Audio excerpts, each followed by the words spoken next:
पंचायत समिति के चुनाव से पहले और बाद में होने वाले विधानसभा उपचुनाव से पहले बेरोजगारों की मांगों को नहीं सुनती है, उनके वार्ता के द्वार नहीं खोलती है, मांगों का निस्तार नहीं करती है। तो आने वाले इन चुनावों में हम लोग पूरे राजस्थान में कांग्रेस को वोट नहीं देंगे। आज बहिष्कार करने की घोषणा करते हैं और घर घर जाकर कांग्रेस को वोट नहीं देने की अपील करेंगे। कांग्रेस बेरोजगारों की मांगों को मानती है तो हम लोग कांग्रेस के खिलाफ प्रचार नहीं करेंगे। आज उत्तर जिले से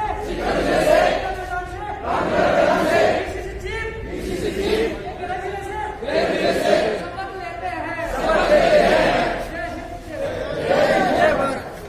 और उसके पेमेंट की जो पैसे की स्थिति होती है उसको क्या करना चाहिए, और जिसका नहीं बन रहा है उसको कह देना चाहिए भैया तुम्हारा ये जो सरकारी फॉर्म्स थे आरटी के आपने पूरी नहीं किए इसलिए आपका पैसा नहीं बनता है। तो ये क्लियर कह देना चाहिए। ये रोजाना हर सरकार में ये बनती है, वो तो कहते हैं दे नहीं रहे, हम कह रहे हैं तुम्हारा बनता नहीं है। तो ये स्थिति क्लियर करने के लिए मैंने मेरे अधिकारियों को कह दिया कि इसको आप लाइन अप कर दीजिए, जिससे हमेशा के लिए इस तरह की कोई बात नहीं हो। दूसरा, एक एफडीआर जो ये कहते हैं कि साहब प्राइवेट स्कूल को जब मान्यता मिलती है तो 3 लाख की भी होती है या कम भी होती है, तो वो एफडीआर 50% जिला शिक्षा अधिकारी के नाम होती है, 50% स्कूल के संचालक के नाम। इनका कहना है कि उसमें हमें रियायत मिले। ये चूंकि फाइनेंस से संबंधित है, लेकिन मेरे विभाग को मैं आज ही निर्देश दूंगा कि जो 50% इनके नाम होता है उसमें इनको इन विकट परिस्थितियों में लोन लेने की सुविधा दे। तो ये बात लेकिन अंतिम निर्णय वित्त विभाग को करना है, शिक्षा विभाग का केवल प्रस्ताव जा सकता है, लेकिन होगा नहीं होगा हम कुछ भी नहीं कह सकते। इनका भाग्य है, अगर फाइनेंस में हम चेष्टा करेंगे कि इस परिस्थितियों को देख के भी करें, लेकिन ये फाइनेंस का विषय इसलिए मेरा विषय नहीं है, मैं इसमें कुछ भी नहीं कर सकता। मेरा विभाग प्रस्ताव जरूर भेजेगा, ये हमारे सबके बीच में सहमति हुई। एक जो भू रूपांतरण और जो की किराया रजिस्टर्ड किरायानामा, तो ये जिन लोगों को हमने 2 साल के लिए 1 साल के लिए स्थगन दिया था और जिन लोगों को मान्यता दे दी थी, उन लोगों को 2 साल और ये स्थगन दिए जाने का निर्णय हमने लिया है, जिसके आदेश जारी कर दिए गए हैं। नई स्कूल कोई भी खोलेगा तो उसके लिए ये सभी शर्तें जो वर्तमान में मान्यता लेने के लिए वो लागू रहेगी, चाहे वो भू रूपांतरण की हो, चाहे वो रजिस्टर्ड किरायानामे की हो या अन्य कोई शर्तें हो।